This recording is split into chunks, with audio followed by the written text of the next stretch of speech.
It's Absolutely Auburn, a place where we'll talk about all things Auburn, Maine, because we're in the middle of it all. The City of Auburn's communications team is dedicated to helping you connect with city government and learn everything you need to know about Auburn, our city, our people, our events, and our community. Welcome to Absolutely Auburn. In this episode of Absolutely Auburn, we are diving into planning and permitting. Spring weather is here, so we have John Blais, the Deputy Director of Planning and Permitting, and Kris Beaudoin, the city's Code Enforcement Officer and Building Inspector, joining us to talk about all things planning and permitting. Hey everyone, welcome back to Absolutely Auburn. I'm your host, Jenn Bonig, and joining me as always in the studio is our amazing producer, Abby Bourne. Hey, Jen. Hey, Abby. Today we have a little spring fever. The weather's getting warmer. The days are getting longer, which we love. And so usually that means projects are coming. So today we have John Blais, the Deputy Director of Planning and Permitting, and Kris Beaudoin, the city's Code Enforcement Officer and Building Inspector, joining us today. Welcome, guys. Hello. Hello. So, John, as the Deputy Director of Planning and Permitting, can you share a little more about what you do and what a typical workday looks like for you? I don't think there's anything called typical. We could probably start that way. But certainly getting ready for City Council is something that we work on, and in the efforts that they're putting forth in terms of ordinance changes, and then also taking new projects through the Planning Board. That would be something else that we work on daily. And then also it's getting the Planning Board to provide recommendations to council. So those are some of the things. In addition to that, I've got a bunch of called special projects that I'm working on. The PAL Center, which is a very important project that a lot of people within the city have been working on. And then the trail projects with Rowley's Diner and building a new trail in that location and connecting important parts to the city. Those are some of the projects that we're working on. In addition to that, 186 Main Street, we just did a brownfields grant in that location. So those are some of the special projects that I've been working on that are important to the city. And in terms of delivering some of the bigger picture projects that are happening throughout the city. And Kris, as the city's Code Enforcement Officer and Building Inspector, tell us a little more about what you do and what your typical workday looks like. And I'm sure it's probably not typical, but... Well, my day typically starts, I like to show up early before the phones start ringing. Nobody knows I'm here. I'll check my emails and I'll go through some of the plans that I may have been working on the day before. Try to figure out where my day is going to go from that point. We could typically have, dozens of projects going on. We can get calls from a lot of different contractors, homeowners. So I do answer a lot of questions. Spend a lot of my day in the code book doing plan reviews and also doing inspections. No 2 days are alike, so. Right. Abby, that seems to be what we hear from quite a few people. There is no quote unquote typical day. It's always a fluid thing and different things pop up, and it's probably the nature of municipal government. I was going to say, I think probably, any kind of government really, but especially city government where lots of things are changing, like in Auburn. So, yeah. And John, you kind of mentioned earlier with city council work and some zoning. So there's been a lot of discussion over the last few months regarding zoning and land use policies and ordinances. Can you explain a little more as to why cities and towns adopt land use policies and ordinances? And I guess, why is this work important? Yeah, so oftentimes it's about protections. And in some cases, particularly in Auburn, a lot of our ordinances are wrapped around environmental protections, specifically with the drinking water supply in Lake Auburn. So that's one reason why. And another reason is to organize the city to have what we call in the planning world as growth patterns. So the growth pattern really is from the core out to the city limits in this particular case. So we really have a true downtown, and we want to emphasize the downtown while preserving the outskirts of the city to more of a rural feel and more agricultural land.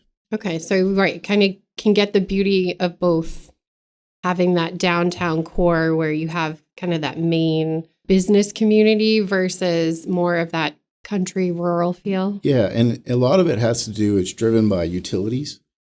So the city portion, we'll say the more developed area, really needs to have public water and public sewer. Those are some of the critical factors that you need to have what we consider high density. And the lower density is where, a lot of the stuff that, Kris works on here, in the rural areas where you've got subsurface wastewater systems and wells and stuff like that. So there's a lot of rules just around those two items, and particularly in the Lake Auburn watershed. But there is a lot of checks and balances, and most of it is to kind of keep the city progressing in a very logical way that makes sense for good development, good planning, good city planning, and ultimately it benefits the taxpayer. I think that's what people don't think about, is that we want to do this in a way that makes sense to the taxpayer. And, the way that we lay out our roads, the way that we respond to our roads, our infrastructure, things like that, it all costs money. Those are some of the big drivers. Where our schools are located, those are the big drivers that affect the tax base. And, we're trying to deliver that in, a systematic way that lays out what our comprehensive plan says. So those are some of the, the safe boards that we have established. Yeah, and it makes sense bringing up the infrastructure piece. I guess I never really thought of it that way, that, yeah, if you have public utilities, you have access to other things, it's in a core area, and you kind of develop out from that core. That probably does make sense. Learn something new over here. There is a science to this. We learned that with Public Works, too. Yeah, it's true. There's a science to this, people. And you mentioned the comprehensive plan. So I'm assuming comprehensive plan plays a role. The city strategic plan would play a role. And how does the planning board fit into that? Yes. Because you've mentioned the planning board as well. Yeah, just to back up a little bit, the comprehensive plan is about a 10-year plan that the city lays out. A lot of the original planning that puts together the comprehensive plan is a makeup of planning board members. They may spearhead different types of groups within a comprehensive plan that addresses open space, transportation, business development. There could be all sorts of pieces of the land use plan. The planning board really uses the comprehensive plan as their guidebook. It's an overall guidebook. It's their playbook that kind of leads them into development, what makes sense, what affects the zoning.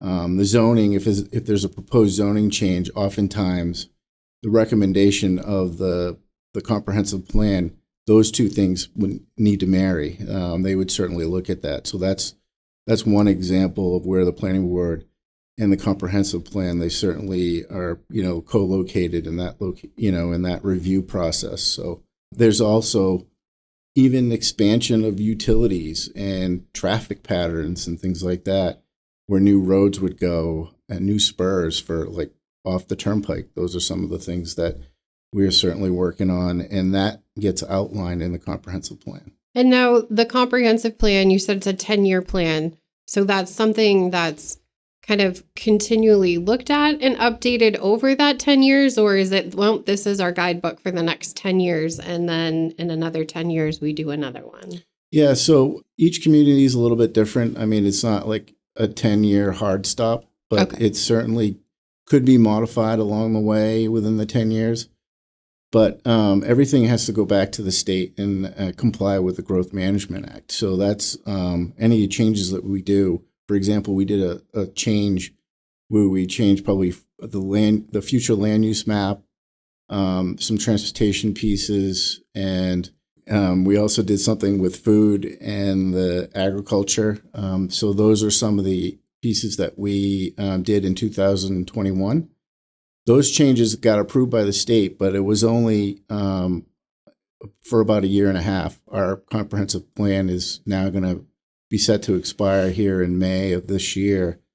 So we're looking at next year, in the next fiscal year, to start that process again. Oftentimes when we redo the comprehensive plan, the 10-year outlook, it's more like a 18 months to 2-year process to put that 10-year plan together. We've got to get a lot of people in the room and agreeing on which way which way the city's going to move forward, and then write it all in one document. So there's a lot of work there. It sounds like it. And so it also sounds like, so the state reviews this and it has to, I guess, be in compliance or follow certain state rules as well. It's not like Auburn could take this wildly progressive look and then the state's like, it doesn't mesh with whatever the current laws are. Yeah, so the Growth Management Act looks at how you're proposing your development. We talked a little bit about this earlier. It's about how your city's situated and how your growth patterns are established. We're not going to promote a higher population or a higher density in locations that aren't supported by sewer and water. I think that's one of the baselines for that, right? Or we're not going to propose, open space to be, have all kinds of new roads in it. It just doesn't make sense for growth patterns, and it really kind of keeps, again, checks and balances. If we look at some of the efforts for cost and things like that for operation of city government, a lot of it's based on planning and how the roads are laid out and how we address that. So, Kris, being the code enforcement officer and building inspector, you're focused on safety. To me, that's what you're looking at, is making sure things are safe. And that's what building codes and building inspections and code enforcement is all about. So when you go into a property and you're, I don't know, let's just say I have a single family home and I want to add a deck and I want to put in a fence. What are you coming over to look at? Are you coming over to look at that? I don't know. we'll go over occasionally. Sometimes people will call, and I actually I recommend people call sometimes, especially when they might not understand the codes or know what the codes are.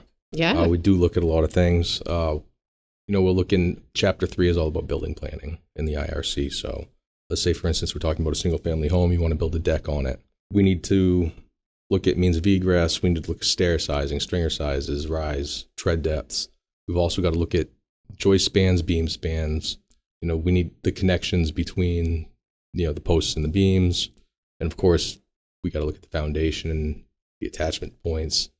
There's a lot that goes into planning even a small project. And some folks just don't, they just don't know what they're getting involved in. You watch a lot of these TV shows. Yeah, that's exactly what I was thinking. I want to be a weekend warrior. I'm going to go add a she shed out back. We can help you do it. Right? But I probably should check with someone to make sure I know how I'm putting together my she shed, I would think. Absolutely. That's what we're here for. So if people aren't sure, they should reach out. Absolutely. And now if I'm paying someone to build my she shed, should I ask those questions if they've gone? Is it my responsibility to come in and get those permits? Do we work with them? I'm probably asking you questions that are silly, but no, not silly at all. So any party of interest can pull a permit on a single family home. Okay. A contractor, a homeowner. It should be the homeowner typically, but a lot of times contractors, because they're taking care of the design. They're taking care of answering all the questions we are going to ask. Right, all those technical questions. Correct. As a homeowner, you should always ask your contractor, have you received the permits yet? And if not, when do you plan on calling? It's very, very important. Any problems that we find during an inspection, we can deal with ahead of time. Mm-hmm. It only takes a phone call. Right, and I would assume in the planning process, when I'm looking to build that deck, for example, or my she shed, it's much easier to make those corrections and fixes than it is in the process than it is after the fact, right? It's a whole lot easier to do it when it's on paper. Right. Yeah. I would think so. So do I need permits? Any permits for my she shed? Well, it depends. Depends how big my she shed is? It does depend how big it is. Okay. And my deck or my fence, So it's going to be an accessory structure. So accessory structures under 200 square feet do not require permitting, providing that they are under 30 inches off the ground and not attached to your house. Okay, so folks, really the bottom line is call and talk to Kris or someone in the office because it's a lot of different rules and things. Now, what if I come into the city, I find a vacant lot, and I want to build a house? Actually, probably work with both John and myself. Oh, okay. He's going to tell you where you can put it, and I'm going to tell you how you can build it. Well, yeah, I guess that makes sense, John, because as we had mentioned before with infrastructure, so am I tying into city water and sewer, or do I have to have well and septic, and then what does that design look like? How far off the road do I have to be? Like, there's all sorts of things, right? Yeah, so setbacks are a big thing, and Kris mentioned something that's interesting. For structures under 200 square feet doesn't require a permit, but some of the rules that I look at, setbacks still apply, and which could affect that new she shed, right? Fence, or the fence, or or your the fence is something that's interesting because oftentimes people think the fence is the edge of the road, right? Yeah. My property line. It's not necessarily. It's usually a property line, yeah. So that's another thing. And then, the decks are oftentimes something that we run up against that didn't meet the setback requirements. Like Kris said, it's always easier to move things on paper than it is actually on the face of the earth when you're moving lumber and foundations and things like that. It gets real expensive really quick. As you know, construction costs are way up. It is important to come in. So I think those are some of the important pieces. I think a lot of the times if people are making planning a building project, do you remember hearing about that story? Maybe it was on Sebago Lake. I'm not sure, about that big home that made a lot of they built a, do you know what I'm talking about? Yeah. Yep. So that was in the shoreland zone. But, we certainly have 3 locations that apply here. 1 or 4. If you think about the Androscoggin River, the Little Androscoggin River, Taylor Pond, and obviously Lake Auburn. So all of those areas that I just mentioned have different shoreline zone rules. Yeah. And then there's a lot of state permitting that is required. We do help folks with that. And, not only do we help them with our ordinance requirements, and it's the state under Chapter 1000 under the shoreline zoning rules, the state gives the authority to the city to enforce the shoreline zoning rules. But there's a whole myriad of other what we consider the Natural Resource Protection Act laws that apply in these locations and require additional permitting. Most of the time it's a permit by rule, but it's certainly something that you want to talk to us about and get it figured out, because not only could the state be enforcement, but the city could be enforcing too. So it's kind of a double whammy. So it's good to check in with us. I was going to say, and I think, especially if you're going to purchase a piece of property, I've certainly seen people come in and talk to you guys and what can I and can I not do? And I guess my biggest piece of advice would be do your homework. Yeah. Right? Do your homework, ask the questions, and even if you're working with a realtor, whatever city or town you might purchase the property in, pick up the phone and call someone. There's got to be people like you guys in most towns. Yeah. Yep. And ask those questions, because the last thing you want is to think you're going to be able to build something and then find out, oh, there's all these other rules and regulations on the books because of where the property is located, right, or what was on the property before that you might not know. Right. So if I could talk to that point at a higher level, from the city core, building a house is probably easier than the outskirts. So for example, if you're in what we call the form-based code, which is a very flexible zoning that is located within the city, it's a lot easier to put a home there than, say, in the ag zone, where a lot of times a home, just to build a new home, is not allowed unless it's, associated with some type of ag use, recreation, or natural resource use. So that's something to keep in mind, that it is more difficult to build a house in the rural zone than it is in the interior. Now, what if I'm purchasing a commercial property and I want to renovate it and maybe convert it into a new business? What does the process look like for that? It all depends on what the current business is and what the business that you want to operate out of it is. So we could be looking at a change of use permit. So you could be going from like, we'll call a business occupancy would be like office spaces to retail, which is mercantile. So that would be a change of use. We need one of those permits. And if you're going to change out the interior, just provide a different layout, a building permit to show what the layout's going to look like. Now, there are other facets like he was talking about. Depending on the size of it, you may need to go to the state for approval as well, like the fire marshal's office. So business occupancy is over 3,000 square feet. Assembly, which also includes restaurants that seat more than 50 people. The state does their own reviews. Oh, okay. We have to do an internal review as well, but they look for other things. So you're getting multiple reviews by different agencies all at once. So again, a phone call is free. Right. Phone call or email, people. Yeah. You can come by City Hall and Monday fixing through those, Friday. I was going to say, fixing those mistakes can often be super expensive. Like, yes. Yeah, you're doing the work twice in essence. Yeah, and honestly, that's that's the favorite part of my job is talking to the people and educating folks. Some folks may say I'm a pretty good educator. I really truly enjoy talking to people and giving them a path forward that's clear and a way to do it. I think that's what in terms of delivery for the city and providing a service, that's what we strive to do. I think Kris does an excellent job, and I think all of our staff do a really good job of that. We want to make sure that if you think about someone's greatest investment, it's their home. Right. We want to try to, make sure that that's possible here in Auburn. We want them to stay here and not move out. So that's important. Well, and I have to say, when I first started, I was located down in your office space. And so I got to hear and see some of those interactions. And you're right, whether it was you, Kris, or you, John, or even Tammy, different people who were out front, it was answering the questions, walking through people through the process, and just letting them know, this is what we have to look for. This is what we have to do. This is kind of how it works. And like I said, Monday through Friday, City Hall, 8:30 to 4.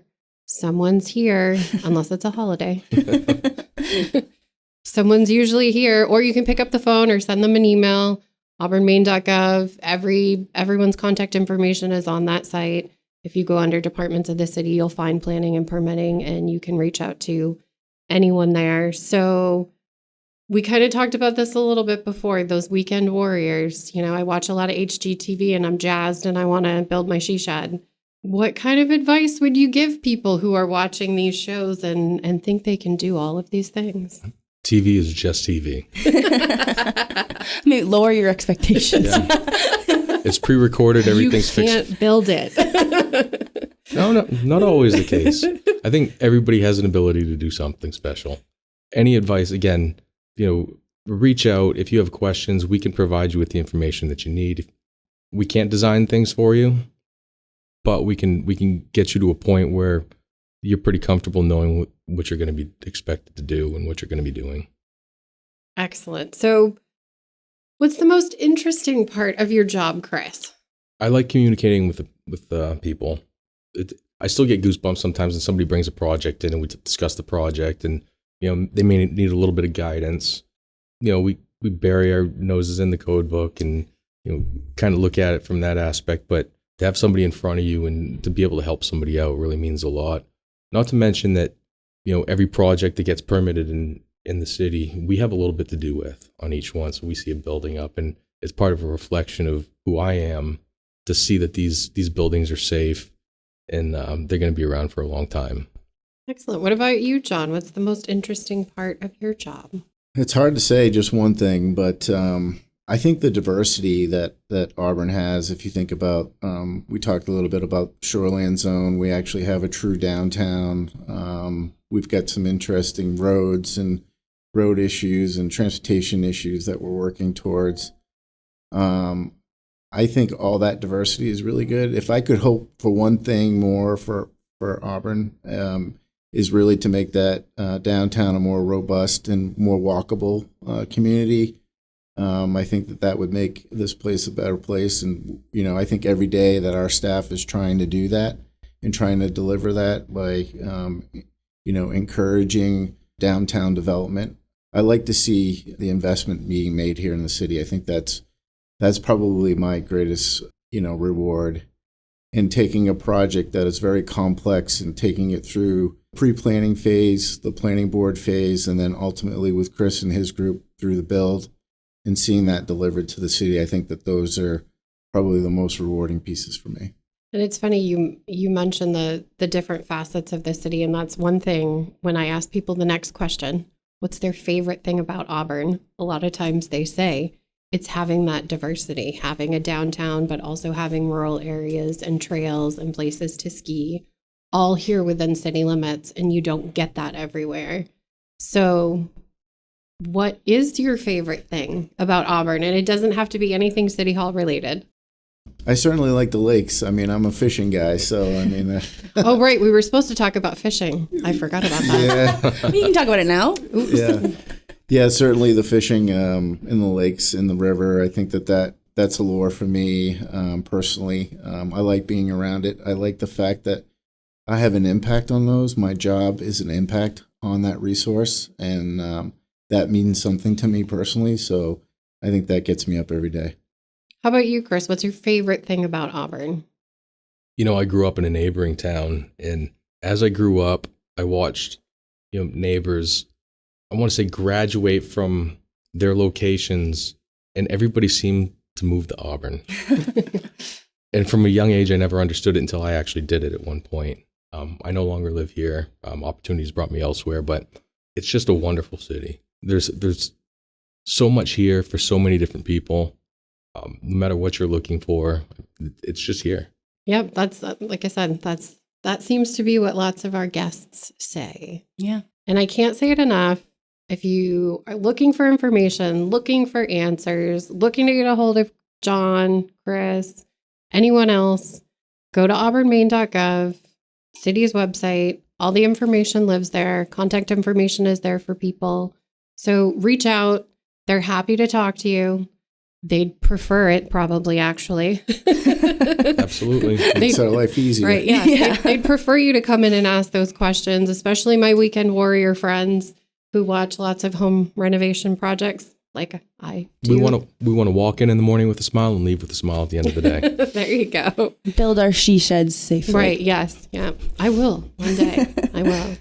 I'll make sure I consult Kris to do that. Well, thanks, guys, for coming and joining us. We appreciate it. Yeah, thanks for coming. Thank you. Thanks, Jen. Thanks, Abby. Thanks for joining us on Absolutely Auburn.